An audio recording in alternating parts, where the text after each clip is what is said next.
not a game, it's a rich thing. وہ 3 دن تک office نہیں گئی. ویسے تو اگلے ہی دن اس کی طبیعت بحال ہو گئی تھی، لیکن دفتر کا سوچ کے دل میں صدائے احتجاج بلند ہوتی تھی. وہاں کا ماحول شروع دن سے ہی اسے پسند نہیں تھا. سارے مردوں میں وہ تنہا عورت تھی، عورت بھی ایسی جس کی جوانی اور حسن کا جادو سر چڑھ کر بولنے لگے. چنگیزی صاحب سے لے کر ایک چپڑاسی تک اس کی جانب نگاہ شوق سے دیکھتے تھے. وہ سب کی نظروں کے تیور سمجھتی تھی. پولیٹیکل سیکرٹری صفدر خان ویسے تو پختہ عمر کا سنجیدہ شخص تھا، اس کے باوجود نور بانو جانتی تھی کہ وہ بھی کنکھیوں سے اسے تاڑتا رہتا ہے. دفتر جانے سے 1 دن پہلے فاہر واپس آ گیا. نور بانو جانتی تھی کہ شوہر نے یہ 4 دن کہاں گزارے تھے، اس لیے وہ پوچھتی بھی نہیں تھی. فاہر علی سید خود بتاتا نہیں تھا. اس طرح سے ان دونوں نے خاموش سمجھوتا کر لیا تھا. فاہر نے جب یہ سنا کہ اس کی طبیعت خراب ہوئی تھی، جس کی وجہ سے وہ 2 دنوں سے دفتر نہیں جا رہی، تو اس کے اندازے میں افسوس کا اظہار ہوا کہ نور بانو کی طبیعت کی خرابی کا کم اس کے دفتر سے غیر حاضری کا شائبہ زیادہ ہوتا تھا. نور بانو کا دل کسی کانچ کی طرح بکھر گیا. شوہر کی آنکھوں میں سے محبت کی وارفتگی نہیں، کسی حاکم کی درستگی دکھائی دیتی تھی. اس نے دھیرے دھیرے صفائی پیش کی. چنگیزی صاحب نے خود مجھے آرام کی ہدایت دی تھی، ان کی اجازت سے میں نے چھٹی کی تھی. وہ سرد مہری سے بولا، شکر ہے اب ٹھیک ہو. تم چنگیزی صاحب کی مروت اور نرمی کا غلط فائدہ مت اٹھاؤ، کل ہی سے آفس چلی جاؤ. اس نے اپنے وجود کی ساری شکستگی سمیٹ کر شوہر کو یقین دلایا کہ اگلے دن وہ دفتر چلی جائے گی. نشتر چب ہوتے ان حالات میں اس کے لیے بس یہ باعث اطمینان بات تھی کہ قدرت اس پر کسی اور صورت میں مہربان تھی. اس کے شوہر نے اپنی طاقت اور حاکمیت کے بلبوتے پر پوری کوشش کی تھی کہ اس کی کوکھ ویران رہے، مگر قادر مطلق نے اس کی ہر تدبیر ناکام بنا دی تھی. اگلے دن وہ دفتر چلی گئی. مین گیٹ پر مامور دربان سے معلوم ہوا کہ چنگیزی صاحب ابھی دفتر نہیں آئے. اسے ایک ذرا راحت کا احساس ہوا. چنگیزی صاحب اگرچہ اس پر مہربان تھے، لیکن اس کے باوجود وہ ان کی موجودگی سے بے حد بے آرامی محسوس کرتی تھی. وہ آفس میں اپنے کمرے میں داخل ہو ہی رہی تھی کہ یکا ٹھٹک کر رک گئے. کمرے میں سے صفدر خان صاحب غصیلی اور گرجتی ہوئی آواز میں بول رہے تھے، کیا تم مجھے دھمکی دے رہے ہو؟ تمہاری ہمت کیسی ہوئی مجھ سے اس انداز میں بات کرنے؟ اپنی اوقات مت بھولو، اپنا ہاتھ کھینچ لو تو ابھی دڑام سے گر جاؤ گے. آپ اور کر کیا سکتے ہیں؟ شروع سے یہی تانے سنتا آ رہا ہوں. آواز کسی نوجوان کی تھی. لہجے سے لگتا تھا وہ بھی اشتعال اور ملال میں ڈوبا ہوا تھا. اپنے وسیع تر اختیارات اور تعلقات کے باوجود اس معاملے میں میری مدد نہیں کر رہے ہیں. ایسے میں اپنا ہاتھ کھینچ لیں گے تو میری زندگی میں کون سی قیامت آ جائے گی؟ تم میرے صبر کو آزما رہے ہو. صفدر خان کی گونجتی ہوئی آواز سنائی دی. بہتر ہے یہاں سے چلے جاؤ، تم جو ڈیمانڈ لے کر رہے ہو اسے پورا کرنا میرے بس میں نہیں. نوجوان کی باغیانہ آواز سنائی دی. میں جانتا ہوں آپ بہت کچھ کر سکتے ہیں. اس کرسی پر بیٹھ کر آپ نے کیسے ناجائز کام نہیں کیے. بس صاف بات یہ ہے میرے لیے کچھ کرنا نہیں چاہتے. میں جا رہا ہوں. ایک بات یاد رکھنا، آئندہ آپ سے کوئی تعلق نہیں رکھوں گا. آپ بھی بھول جائیں کہ میں کبھی آپ کو کچھ لگتا تھا. تیز قدموں کی چاپ ابری. نور بانو کمرے کے دروازے کی اوٹ میں کھڑی ہو گئی. اس نے دیکھا لمبے لمبے بالوں والا ایک نوجوان چہرے پر غصے کی سرخی اور طمانت لیے باہر نکل آ رہا تھا. چند ثانیے گھورتی ہوئی نظروں سے اسے دیکھتا رہا، پھر ایک جھٹکے سے مڑ کر تیزی سے چلتا ہوا وہاں سے دور ہو گیا. ان چند ثانیوں میں نور بانو نے اس نوجوان کی سیاہ آنکھوں میں برہمی کے علاوہ سرکشی کے گہرے تاثرات دیکھ لیے تھے. نور بانو کچھ ثانیے رکی، پھر کمرے میں داخل ہو گئی. صفدر صاحب اپنی بڑی سی والونگ چیئر کے پشت پر سر ٹکائے آنکھیں موندے بیٹھے تھے. ان کے چہرے پر دکھ، پریشانی اور انتشار کے آثار واضح تھے. نور بانو سوچتی ہوئی نظروں سے انہیں دیکھتی ہوئی اپنی ٹیبل کی طرف بڑھی. اس کے قدموں کی چاپ سے وہ چونک اٹھے. اسے دیکھ کر بھاری لہجے میں بولے، نور بانو تم آ گئی، اب تمہاری طبیعت کیسی ہے؟ میں ٹھیک ہوں سر. یہ نوجوان کون تھا؟ بہت غصے میں کمرے سے باہر نکل رہا تھا. ان کے چہرے پر کرب سا پھیل گیا. وہ مزمل لہجے میں بولے، وہ ایک ناشکرا اور سرکش نوجوان تھا. میرا جذباتی استحصال کر کے اپنا ناجائز مطالبہ منوانا چاہتا تھا. آپ کی باتوں میں غم اور غصہ دونوں جھلک رہی ہیں. غیر ارادی طور پر کمرے کے اندر باہر آپ دونوں کی چند باتیں بھی سنی ہیں. اس سے اندازہ ہوتا ہے اس نوجوان سے آپ کا کوئی قریبی رشتہ ہے. وہ ٹھہرے ہوئے لہجے میں بولے، تمہارا اندازہ درست ہے، وہ میرا بیٹا ہے. نور بانو نے چونکتے ہوئے کہا. اس نے جاتے ہوئے کہا تھا کہ آئندہ آپ سے کوئی تعلق نہیں رکھے گا، گھر چھوڑ کے چلا جائے گا. اس نے بہت عرصہ پہلے ہی گھر چھوڑ دیا ہے. صفدر صاحب گہری سانس لے کر بولے، اصل میں وہ میری پہلی بیوی کا بیٹا ہے. اس کی ماں کو میں نے بہت عرصہ پہلے طلاق دے دی ہے. یہ اس وقت 12-13 برس کا تھا. اپنی ماں کے بہت قریب تھا، اس لیے اس کے ساتھ چلا گیا. میں نے بہت کوشش کی کہ اسے اپنی طرف مائل کروں، مگر اس کی ماں نے میرے خلاف اسے اتنا بھڑکایا تھا کہ 10 سال گزرنے کے باوجود مجھ سے نفرت کرتا ہے. اگرچہ میں ہر طرح اس کی مدد کرتا ہوں، اپنے اثر و رسوخ استعمال کر کے اس کا کام کرتا ہوں، اس کے باوجود میرے خلاف ہر وقت برا رہتا ہے. وہ اس وقت کیا چاہتا تھا؟ کیوں آپ اتنے غصے میں آ گئے ہیں؟ اصل میں اس کا ماموں یعنی میرا سابقہ برادر نسبتی مخالف سیاسی جماعت کا علاقائی صدر ہے. سیاست کچھ نہیں جانتا، بس دونس دھمکی سے اثر و رسوخ قائم کر کے رکھا ہوا ہے۔ اس نے کمال کو ورغلا کے بھیجا ہے کہ میں چنگیزی صاحب کے ذریعے بینک سے اس کے لیے 50 لاکھ کا قرضہ منظور کراؤں۔ کمال کہتا ہے کہ وہ ماموں کے ساتھ مل کر کاروبار کرنا چاہتا ہے، جبکہ مجھے معلوم ہے اس کا ماموں یہ رقم آئندہ انتخابات میں ہماری پارٹی کے خلاف استعمال کرنا چاہتا ہے۔ میں نے منع کر دیا تو بک بک کر کے چلا گیا ہے۔ اس وقت باہر سے ایسی آوازیں آنے لگی جن سے اندازہ ہوتا تھا کہ چنگیزی صاحب دفتر میں آ گئے ہیں۔ وہ دونوں اسی طرف متوجہ ہو گئے۔ ہفتے 10 دن گزرے تھے۔ اس دوران نور بانو دو محاذوں پر اپنا دفاع کرتی رہی۔ ایک طرف چنگیزی صاحب کی پرہوس بیتکلفی اس کے لیے سہانے روح بنی ہوئی تھی، دوسری طرف اپنے رحم میں پلنے والے وجود کو شور کے شر سے بچانے کا محاذ بھی اس کے لیے آزمائش سے بھرا ہوا تھا۔ یہ سوچ سوچ کر اس کی روح کانپ اٹھتی تھی کہ عورت پیٹ سے ہو تو ایک خاص مدت تک اس راز کو چھپا سکتی ہے، اس کے بعد پیٹ خود ہی ڈول کی طرح ڈم ڈم کر کے اعلان کرنے لگتا ہے۔ وہ اس وقت سے ڈر رہی تھی۔ ایسے ہی پریشان کن حالات میں ایک روز اس کی ملاقات اچانک صفدر صاحب کے ناراض بیٹے کمال سے ہوئی۔ یہ ملاقات ایسے حالات کا پیش خیمہ ثابت ہوئی جن سے وہ کسی بے پتوار کشتی کی طرح بہتی ہوئی کہیں سے کہیں پہنچ گئی۔ اس دن اتوار تھا۔ وہ شہر کے ایک بڑے شاپنگ مال گئی تھی۔ خریداری کے بعد ادائیگی کے لیے کاؤنٹر کے پاس کھڑی تھی۔ اچانک اس نے دیکھا کہ ایک نوجوان شیشے کا دروازہ کھول کر اندر داخل ہو رہا ہے۔ اس کی صورت کچھ مانوس سی لگ رہی تھی۔ اسی اسنا میں وہ بل ادا کر کے شاپنگ پیکٹس اٹھائے بیرونی دروازے کی طرف بڑھ گئی۔ وہ نوجوان بھی شیشے کا داخلی دروازہ پار کر کے قریب آ گیا۔ نور بانو پر نظر پڑی تو وہ ایک ذرا سا ٹھٹک گیا، پھر چہکتے ہوئے بولا، آہا تم بالآخر مجھے نظر آئے گی، پتہ ہے اس عرصے میں تمہیں کتنا یاد کیا ہے۔ وہ اس کی بے تکلفی اور بے باکی پر حیران ہوئی، پھر ایک ناگواری سے لہجے میں بولی، اے مسٹر کون ہو تم؟ کیا ہم ایک دوسرے کو جانتے ہیں؟ وہ متاسف لہجے میں بولا، اف تم واقعی مجھے پہچان نہیں پائی؟ تمہاری یادداشت خراب ہے یا پھر ایسا ظاہر کرنے کی کوشش کر رہی ہو؟ تبھی اچانک اس کے ذہن میں ایک جھماکہ سا ہوا، گویا گپ اندھیرے میں کوئی چراغ جل اٹھے۔ وہ تیز لہجے میں بولی، ہاں مجھے یاد آ گیا، تم صفدر ہاں صاحب کے نافرمان بیٹے ہو۔ وہ زور زور سے ہنسنے لگا، واہ کیا غضب پہچان بتا رہی ہو، ثناشائی کا اظہار بھی کر رہی ہو، تانے کے پتھر بھی مار رہی ہو۔ کیا مجھے صرف نام سے نہیں یاد رکھ سکتی؟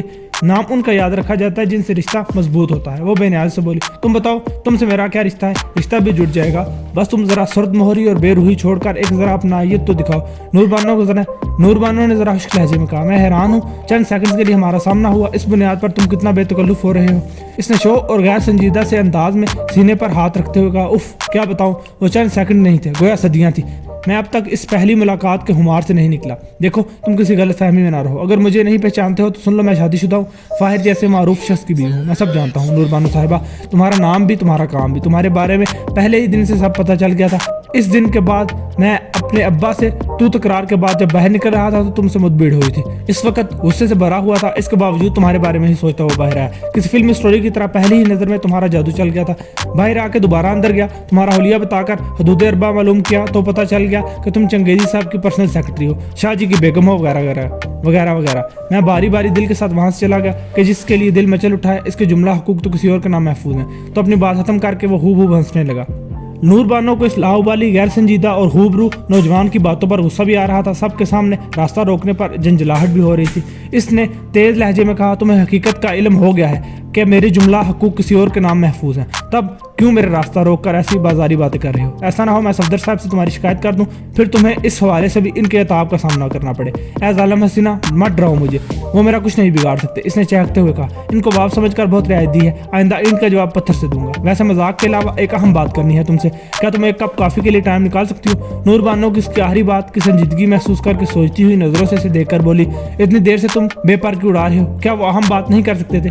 میں اپنی عادت سے مجبور ہوں، اکثر غیر سنجیدہ رہتا ہوں، تم سے سنجیدہ بات کرنا چاہتا ہوں۔ اس نے کہا، باہر پارکنگ میں میری کار کھڑی ہے، وہاں تک پہنچتے تک تم اپنی بات کر سکتے ہو۔ میں جو بات کرنے والا ہوں وہ اس طرح ممکن نہیں ہے۔ اس شاپنگ مال کے دوسرے فلور پر ایک کافی شاپ ہے، وہاں اچھی کافی مل جاتی ہے، اس سے بھی اچھا وہاں کا ماحول ہے۔ نور بانو کے دل میں تجسس سا پیدا ہوا، وہ جن حالات سے گزر رہی تھی اس وجہ سے بہت سے وسوسے اور واہمے دل میں ہجوم کیے ہوئے تھے۔ ایسے میں کمال نے اہم بات کا کہا تھا تو وہ خود کو روک نہ سکی، اپنے ہاتھوں میں تھامے ہوئے شاپنگ بیگز کاؤنٹر پر موجود لڑکی کے حوالے کر کے بالائی منزل پر موجود کافی شاپ میں چلی گئی۔ کافی شاپ میں راشتہ انہیں اتفاق سے کھڑکی کی طرف ایک الگ تھلگ میز پر جگہ مل گئی۔ کمال نے ویٹر کو کافی لانے کا آرڈر نوٹ کرایا۔ چند ہی لمحے وہ دونوں خاموش بیٹھے رہے، پھر نور بانو نے کہا، صفدر صاحب تمہارے خلاف بہت بھڑکے ہوئے ہیں، کیا یہ سچ ہے تم نے اپنے ماموں کے ساتھ مل کر ان کے لیے مسائل پیدا کر رکھے ہیں؟ چنگیزی کے ذریعے قرضہ حاصل کرنا چاہتے ہو جسے ماموں کے الیکشن میں خرچ کر کے ان کو اپنے باپ کے خلاف کھڑا کرنے کا ارادہ ہے؟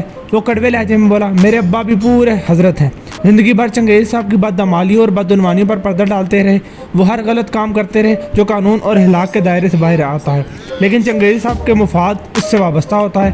बस अपने बेटे के लिए थोड़ी सी हेरा फेरी करनी थी। इस मौका पर इन्हें असूल और ईमानदारी का दौरा पड़ा है। मुझे तो सफदर साहब बड़े असूली और खरे इंसान लगते हैं, पता नहीं तुम क्यों ऐसा कह रहे हो। छोड़िए मोहतरमा, मेरे अब्बा के साथ चंद दिन गुजार के इन्हें फरिश्ता मत समझो। वो तो इनसे बोला, मैं जानता हूँ वो कितने बड़े शैतान हैं। सियासत, मुनाफिकत और मफादात के कीचड़ में लथपथ ऐसे ब्यूरोक्रेट हैं जिनका दीन और ईमान अपने बास की खुशनुदी और वफादारी है। वो धीरे से बोली, मुमकिन है तुम्हारी बात दुरुस्त हो। वैसे भी आज की सियासत में दयानत, सदाकत और ईमानदारी की सिफात उठ चुकी हैं। मैं यहाँ तुम्हारे अब्बा के खिलाफ चार्ज शीट सुनने नहीं आई हूँ। तुमने मेरे अंदर जो तजस्सुस पैदा किया है, इसे दूर करने आई हूँ।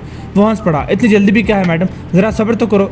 इसी बहाने से तुमसे कुर्बत के चंद लम्हे नसीब हो रहे हैं, इनसे महरूम ना करो। वो बेचैनी से पहले बदल कर बोली, प्लीज़ संजीदा हो जाओ, मुझे तमाशा मत बनाओ। मैं किसी यूनिवर्सिटी की बेफिक्र लड़की नहीं हूँ, एक मारूफ शख्स की शरीक हयात हूँ। जिस मकसद के लिए तुम मुझे यहाँ लेकर आए हो वो बात करो। इस दौरान वेटर काफ़ी लेकर आ गया। कमाल काफ़ी के मग से उठती हुई बाप पर नजरें जमा कर बोला, तुम चेहरे से बहुत भोली और मासूम लगती हो, मगर जिन लोगों में गिरी हुई हो इनकी रग रग में मकरो फरेब और झूठ बढ़ा हुआ है। मैं हैरान हूँ कि क्या तुम सब ये नहीं जानती या जानते बूझते हुए इनके साथ काम कर रही हो। तुम किन लोगों की बात कर रहे हो? तुम्हें मालूम होना चाहिए मैं अपने शोहर की मर्जी और अपनी खुशी से चंगेजी साहब के ऑफिस में काम करती हूँ। वो हंसा, इसका मतलब है तुम भी इन्हीं की तरह मक्कारी और फरेबकारी की दलदल में धंसी हुई हो। मुझे अफसोस है तुम्हें समझने में गलती की। मेरा ख्याल था कि तुम मजबूरी या लाइल्मी में इनके चक्कर में फंसी हुई हो।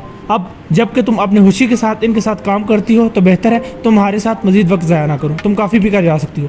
तुम बड़े अजीब इंसान हो। वो जिन जलाकर बोली, मैं यहाँ तुम्हारे साथ कॉफ़ी पीने नहीं आई, तुम ब्रेकिंग न्यूज़ टाइप की बात करने का कहकर मुझे यहाँ लाए हो। इसके लिए बेहतर है या वो बात मुझसे कह दो, ये मत सोचो कि मैं अपनी खुशी से या मजबूरी से इनके साथ हूँ। इसने कहा, मैं अब भी तुम्हें एक मासूम और भोली वाली लड़की मान के ये कहता हूँ कि चंगेजी साहब के पास तुम्हारी इज्जत महफूज नहीं। वो ऐसा मुहज़्ज़ब दरिंदा है जो अपने शिकार पर एकदम नहीं झपटता, बल्कि धीरे धीरे इसे घेर कर ऐसी जगह ले जाता है जहाँ शिकार को शिकारी से कोई खौफ या खतरा महसूस नहीं होता। फिर वो जाल फेंकता है, शिकार को फटफड़ाने का मौका ही नहीं देता। इसे चीर फाड़ कर बोटी बोटी करके अपनी हवस की भूख मिटाता है। सितम ज़रीफ़े से शिकार पकड़ने और इसकी तिक्का बोटी करने के इसके सब्र आजमा मरहले में इसकी मामलत और लोग भी कर रहे होते हैं। इनमें सरफरिस्त दो बड़े आदमी हैं। जानती हो वो कौन है? इनमें से एक मेरे अब्बा सफदर खान है, दूसरा तुम्हारा शोहर फहद अली सैयद। नूर बानो के दिमाग में साएं तेज़ आंधियाँ चलने लगी। पिछले चंद महीनों से अपने शोहर की हरकतों और बातों से अगरचे वो काफ़ी हद तक इससे बदगुमान हो चुकी थी, लेकिन कमाल का ये इंकिशाफ रूह तक घायल कर देने वाला था। इसने बिखरे बिखरे लहजे में कहा, मैं कैसे मान लूँ कि तुम ठीक कह रहे हो जबकि तुम मुखालिफ पार्टी के हामी हो। चंगेजी साहब के सियासी मुखालिफिन के साथ उठते बैठते हो। तुम्हारे अब्बा भी इसी वजह से तुमसे नाला है। बहुत मुमकिन है तुम जानबूझकर मुझे इनसे बदजन कर रहे हो। वो संजीदा सी सूरत बनाकर बोल, देखो तुम जो मर्जी समझ, हकीकत ये है तुम जिन्हें अपना हमदर्द और हैरहा समझती हो वो तुम्हारे शिकारी हैं। मेरी बातों की सच्चाई बहुत जल्द तुम्हारे सामने आ जाएगी। वो रसान से बोली, मेरे शोहर के बारे में तुम्हारी राय गलत है। वो मुझसे मोहब्बत करते हैं। मैं नहीं समझती कि वो इतने गिर जाएंगे कि अपनी बीवी को किसी हवस परस्त की तस्कीन के लिए इस्तेमाल करेंगे। इसने बेनियाजी से कहा, मैं अब भी अपनी बात पर कायम हूँ। शायद तुम ये बात नहीं जानती, तुमसे पहले भी एक दो लड़कियों को शादी की सुनहरी जंजीरें पहनाकर इसने अपने दाम में फांसा था। कुछ अरसा अपने पास रखा, फिर चंगेज साहब जैसी बड़ी हैसियत के लोगों के पास डाल दिया। इसके बदले में अपने लिए फ़ायदे हासिल करता रहा। ये इंकिशाफ नूर बानो के लिए किसी धमाके से कम नहीं थे। वो चंद सानिये सख्ते की हालत में से देखती रही, फिर सरसराती आवाज़ में बोली, मैं तुम्हारी बात पर कैसे यकीन कर लूँ कि क्या तुम ये इल्ज़ाम साबित कर सकते हो?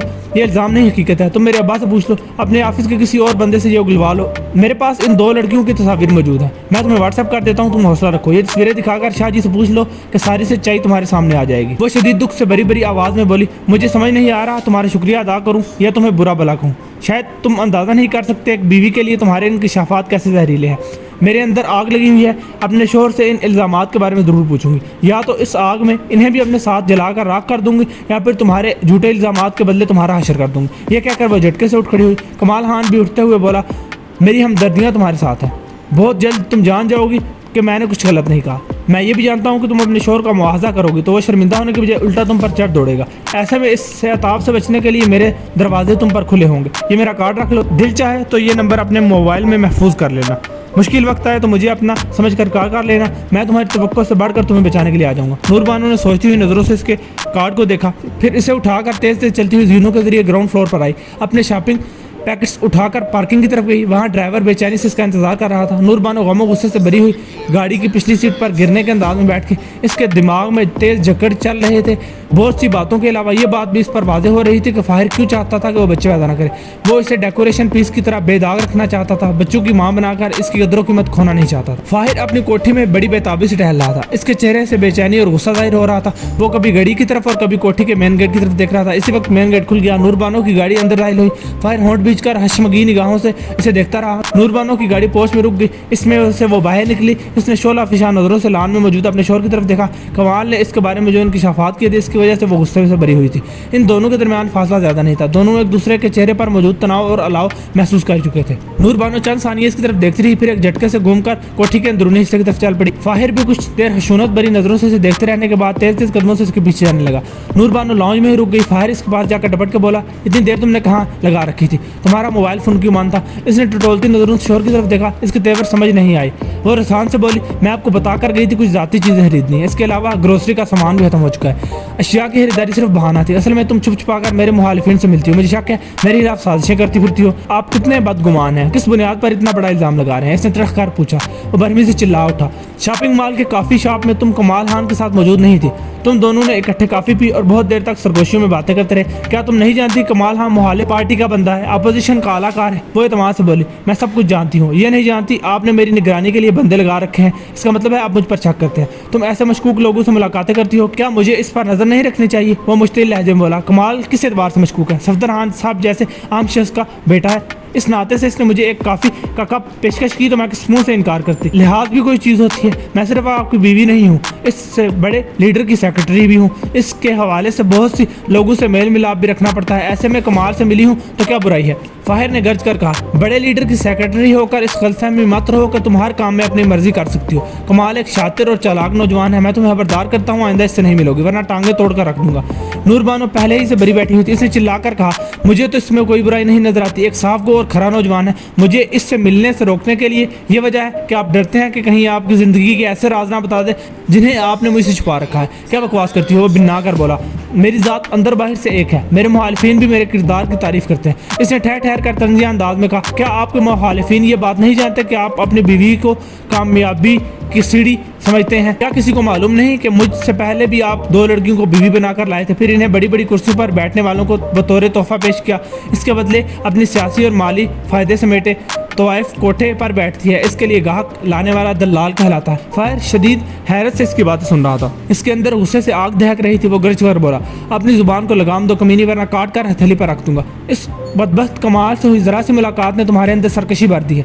आगे खुदा जाने क्या फसाद बर्पा करोगी। तुम्हारा और इस जलील कमीने का अब इलाज करना पड़ेगा। इसने शोर की आंखों में देखते हुए कहा, आप बेशक मुझे जान से मार डालें मगर पहले ये इल्ज़ाम गलत साबित करें। मेरे पास इन लड़कियों की तस्वीर भी हैं जिन्हें आपने बीवियों के धोखे में लाकर सियासत के कचरा घर में तवाइफ बनाकर डाल दिया। खुदा जाने अब उनका क्या हशर हुआ होगा। मैं चुप रहकर खुद को इस इंजाम से दो चार होने नहीं दूंगी। आप मेरे शोहर हैं तो मुझे इज्जत और गैरत बनाएं। सादत अली चंगेजी जैसे हवस परस्त बूढ़ों की जोली में मत डालें वरना बगावत करूंगी। इस वक्त से मैं आपके सारे गलत अहकामात मानने से इनकार करती हूँ। फाहिर का दिमाग बक से उड़ गया। नूर बानो का ये अंदाज फाहिर से बर्दाश्त ना हो सका। इसने एकदम झपट कर इसे पकड़ लिया। बेनुक्त सुनाते हुए जोर से दीवार की तरफ धक्का दे दिया। वो झटके से जाकर दीवार से टकराई। इसके हलक से चीख बुलंद हुई। वो लड़खड़ा कर गिरने लगी तो फाहिर ने इसे थामा और जोर जोर से तमाचे मारे।